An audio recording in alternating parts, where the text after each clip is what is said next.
ఉన్న బంగారాన్ని విడిపించి ఆ రోజున మార్కెట్ ధర కట్టి మిగిలిన డబ్బును మీకు అందిస్తుంది Kommuri gold.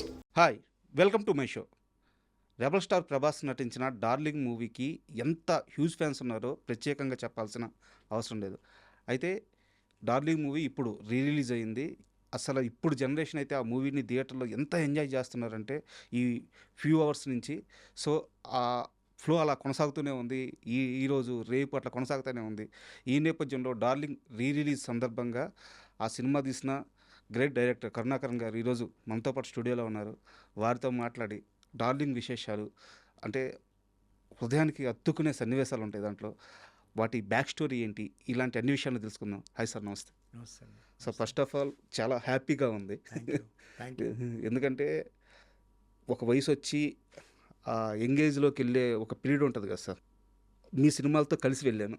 Thank you. Thank you. So అది నా personal experience. Thank you. And darling విషయానికి వద్దాం సార్. 2010 darling movie. అయితే అంతకుముందు ప్రభాస్ గారు యోగి, ఏక్ నిరంజన్, బుజ్జిగాడు, బిల్లా, అంటే అన్ని విపరీతమైన మాస్ సినిమాలు.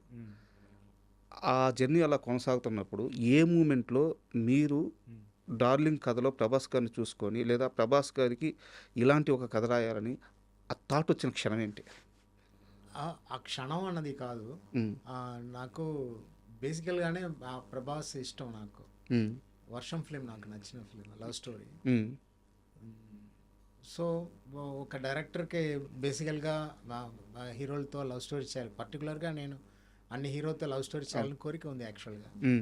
సో అన్నయ్య అంటే నా అన్నయ్య పవన్ కళ్యాణ్ గారు. అవును, అన్నయ్య. తర్వాత వెంకటేష్ బాబు గారితో అవకాశం దొరికింది.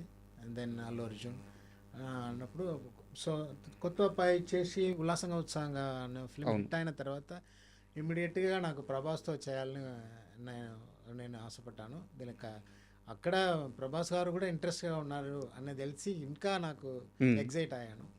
సో ఫస్ట్ కలుస్తా ఉన్నప్పుడు స్క్రిప్ట్ ఏం చేయట్లేదు, కలవాలన్నప్పుడు ఐఎమ్ సో ఎగ్జైట్. సో అక్కడ ఇంటికి వెళ్ళాను. దాని ముందు చాలా యాక్షన్ హీరో సీరియస్గా ఉంటారేమో అని ఇంటికి వెళ్ళాను. ఇంటికి వెళ్తే వచ్చిన 5 minutesలో చాలా క్లోజ్ అయిపోయారు. లవ్లీ, సో లవ్లీ, కామెడీ, క్యాషువల్గా ఫన్ చేసి. అప్పుడు మా ఇంట్లో వెళ్ళి మాట్లాడినప్పుడు ఎలా స్క్రిప్ట్ చేద్దామని, మీరు మీ స్టైల్ ఆఫ్ లవ్ స్టోరీ చేయండి అన్నారు. అన్నప్పుడు నేను హమ్ తుమ్ ఫిలిం లాగా అది ఎలా కాదు, ఇదే అని ఏం కాదు, మీ స్టైల్లో నాకు కావాలన్నారు. అది ఇలా స్క్రిప్ట్ చేయాలని అన్నప్పుడు ఎప్పుడో నాకు మా ఊర్లో, నేను చిన్నప్పుడు ఉన్నప్పుడు మా టౌన్కి ఒక హస్బెండ్ అండ్ వైఫ్ లవర్స్, అతను డాక్టర్స్ ఇక్కడ వచ్చారు, మా ఊరికి వచ్చారు. నా ఫ్రెండ్కి ఒళ్ళు బాగాలేదని తీసుకెళ్ళినప్పుడు అక్కడ పరిచయం అయింది. ఆ పిల్లల్లాగా ఆ టైంలో నేను చిన్నపిల్ల కదా, వాళ్ళిద్దరికి ఆ బ్యాచ్మేట్స్ ఉంటారు. 1966 వాళ్ళు, ఆ బ్యాచ్మేట్ మధురై కాలేజ్ వాళ్ళు 5 years ఒకసారి కలుస్తారనమాట. ఓకే. ఆ బ్యాచ్ మొత్తం. అది ఆ టైంలో ఇది జరిగి చాలా రోజు అయింది. అన్నప్పుడు నన్ను కర్ణ నాతో వస్తావా, మాతో వస్తావా, ఊటీకి వెళ్తున్నావు. ఎక్కడ వెళ్తున్నారు? ఊటీలో ఏంటి అన్నప్పుడు, ఇలాంటి మా ఫ్రెండ్స్ బ్యాచ్ ఉంది, ఊటీలో కలుస్తున్నాం, చాలా రోజు అయింది, 10 years అయింది, నువ్వు కూడా రా నా బిడ్డ అని చెప్తా అందరికీ అని డాక్టర్ అమ్మ చెప్పారు. నేను సరదాగా చాలా పిల్లల్లాగా ఉంటాను అక్కడ. తీసుకెళ్తే సార్ అస్సలు మామూలుగా లేదు అక్కడ. అందులో టీనేజ్ పిల్లలు, వాళ్ళ డాక్టర్స్ పిల్లలందరూ కలవడం, గేమ్ ఆడుకోవడం. దాన్ని చూసినప్పుడు నాకు అనిపించింది, ఈ బ్యాక్డ్రాప్లో ఒక లవ్ స్టోరీ చేస్తే ఎంత బాగుండేది అని. అది ఆయన మర్చిపోయాను. అదన్నీ తర్వాత తొలి ప్రేమ అదేదైనా వచ్చిన తర్వాత, ఇప్పుడు తర్వాత స్విట్జర్లాండ్లో ఒక లవ్ స్టోరీ చేయాలని కూడా కోరిక ఉంది నాకు. అదన్నీ ఫుల్ కాల్కులేషన్. ఇదన్నీ ఇప్పుడు అన్నీ కలిసి వచ్చింది. అక్కడ ప్రభాస్ స్విట్జర్లాండ్ డ్రీమ్ ఒకటి, ఈ బ్యాచ్ ఇది పెట్టుకొని లవ్ స్టోరీ చేస్తే ఎలా ఉంటుంది అని ఒక ఐడియా వచ్చింది. సో మా అసిస్టెంట్ డైరెక్టర్తో మాట్లాడాను. సార్ బాగుంది సార్ బాగుంది అన్నప్పుడు, దెన్ సెకండ్ మీటింగ్లో వచ్చి నేను ఇలా చెప్పాను అన్నయ్య, అదే నా ప్రభాస్ గారికి ఇంట్లో కూర్చొని, ఇలా ఐడియా, రియల్ ఇన్సిడెంట్ ఇది. సో ఇదే బేస్, ఇలా నేను ఇలా సూపర్ ఉంది, చాలా బాగుంది అన్నారు. సో అయితే ఇది కథ మెయిన్ స్టోరీ. అని ఇలా వెళ్ళే ముందు మీరు అక్కడ వెళ్ళే ముందు మీ ఫాదర్ అమ్మా నాన్న డాక్టర్గా అది మార్చాను. హీరో అమ్మా నాన్న వాళ్ళ బ్యాచ్ నా ఫాదర్ బ్యాచ్ కలుసుకపోతున్నారు. సూపర్గా ఉందండి. అక్కడ మీకు ఒక ఫారిన్ నుంచి అమ్మాయి వస్తుంది, అది లవ్. సూపర్. ఇది ఫుల్ స్క్రిప్ట్ కాదు, యాక్చువల్గా ఇలా జరగపోతుంది. ఐడియా కథ చెప్తున్నా, జరగబోతుంది. కానీ దీనికి ముందు మీ మీద ఒక అమ్మాయి ప్రపోజ్ చేసింది. అమ్మాయి నాన్న పెద్ద డాన్ అనమాట. సో అక్కడ మీరు దొరికిపోతున్నారు. 2 డేస్లో వెళ్ళాలి అన్నప్పుడు వాళ్ళని తప్పించుకోవడానికి బ్యూటిఫుల్ లవ్ స్టోరీ ఒకటి చెప్తారు. అది అలా చెప్పి అది అబద్ధం అని మీరు ఫ్రెండ్స్ దగ్గర అబద్ధం చెప్పాలి. ఇంప్రెసివ్గా ఒక లవ్ స్టోరీ అన్నప్పుడు సూపర్ అన్నారు ఇమీడియట్గా.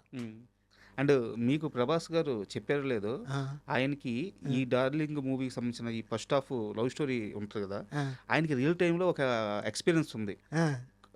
స్కూల్లో వాళ్ళ ఫ్రెండ్ గారు, వాళ్ళ ప్రభాస్ వాళ్ళ ఫ్రెండ్ ఒక అతను ఉండేవారు. ఆయన తనకి లవ్ స్టోరీస్ ఉన్నట్టు చెప్పేవారంట. మీకు షేర్ చేశారా? ప్రభాస్ గారు చాలా అద్భుతంగా నెరేషన్స్ ఇచ్చేవాళ్ళంట. నాకు ఆ అమ్మాయిలు ఎవరు, ఈ అమ్మాయిలు ఎవరు అని చెప్పి. ఒక రోజు ప్రిన్సిపాల్ దొరికిన తర్వాత పట్టుకొని కొట్టారంట అమ్మాయిలందరూ కంప్లైంట్ ఇస్తే. ప్రతి ఒక్కరికి అది ఉందండి. అది పర్టికులర్గా స్కూల్ టైంలో ఇది చెప్తే ఇది ఇంకొక స్టోరీ వస్తుంది. ఇది నా స్టోరీ సేమ్. ఇప్పుడు అందరూ రిచ్ పీపుల్ ఉంటారు, అందంగా ఉంటారు. ప్రభాస్ గారు కూడా నాతో అడుగుతారు, డార్లింగ్ ఎట్లా మాంటేజ్ ఇంత ఫాస్ట్గా తీస్తానని నేను అడిగాను. నువ్వు అందంగా ఉన్నావు మీకు తెలుసు కదా. తెలుసు కదా,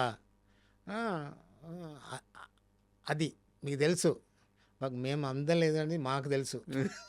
అందుకని ప్రయత్న పడాలి, ఇంప్రెస్ చేయాలి, స్టోరీ రాయాలి, ఇది మాంటేజ్ డ్రీమ్లో ఉండాలి, కవితలు రాయాలి. కొంచెం నువ్వు 6 ఫీట్లో ఉంటావు, వచ్చిన మీ కట్అవుట్ చూస్తేనే అందరు పడిపోతారు. మాకు అంత సీన్ లేదు కదా, అందుకని ఇది ఆలోచిస్తూ ఉన్నప్పుడు నవ్వుతారు. సో అలా ఉన్న అబ్బాయిలకి ఇమేజిన్ ఎక్కువ ఉంటుంది అన్నప్పుడు ఏమన్నా దొరికితే సూపర్ కథ చెప్తారు. ఇలాంటి స్టోరీ ప్రతి ఒక్క అబ్బాయికి జరుగుతుంది. అక్కడ వెళ్ళండిరా మీకు తెలుసా, అమ్మాయి నన్ను చూశానంటే అది నేను చూడలేదు, ఏదో కొంచెం ఇంట్రెస్టింగ్గా ఉంటే అందరికీ అది కొంచెం కిక్ అనమాట. అది నాకు కూడా ఒక పెద్ద ఎపిసోడ్ ఉంది. అలా డెవలప్ చేసి ఎక్కడే వెళ్ళిపోయింది అది స్టోరీ. అమ్మాయికి చేరిందా? ఏది మీ లైఫ్లో అమ్మాయి అక్కడ లేదు, అమ్మాయే లేదు. ఇప్పుడు డార్లింగ్ కథ కూడా అది ఇన్స్పిరేషనే. అది ఇప్పుడు ఒక విషయం నా స్కూల్ ఇది మాట్లాడితే అవే వెళ్ళిపోద్ది. ఇంప్రెషన్ లవ్ స్టోరీ చెప్పాలంటే స్కూల్ టైంలో అంత బ్యూటిఫుల్గా చెప్తా.